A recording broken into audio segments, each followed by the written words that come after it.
Če se spomnijo včerajšnje tekme, napeta do konca, kako si jo ti videl? Ja, jaz sem jo videl, da smo na začetku ful dobro začeli, smo jih prvo tretjino tudi kar fajn nastreljali, ampak pol v zadnji tretjini so nas malo kazni oličile, pa nam je padel ritem, smo dobili 2 hitra zadetka, ampak smo na koncu pokazali karakter, pa se tudi vrnili. Ja, ravno ta karakter je bil odločilen tudi po tistih 2 hitrih zadetkih. Niste padli v igri, nadaljevali ste v ostrem tempu in potem zmagali. Kakšen je bil podaljšek?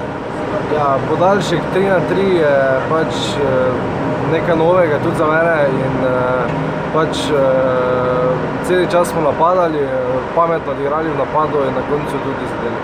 Kaj pa danes, Poljska, težek nasprotnik? Ja, težek nasprotnik, poznamo jih že, imeli smo 2 prijateljske tekmi z njimi pred svetovnim prvenstvom in jaz mislim, da nas danes zmaga tudi po rednem delu ne bo težko. Dobro, hvala.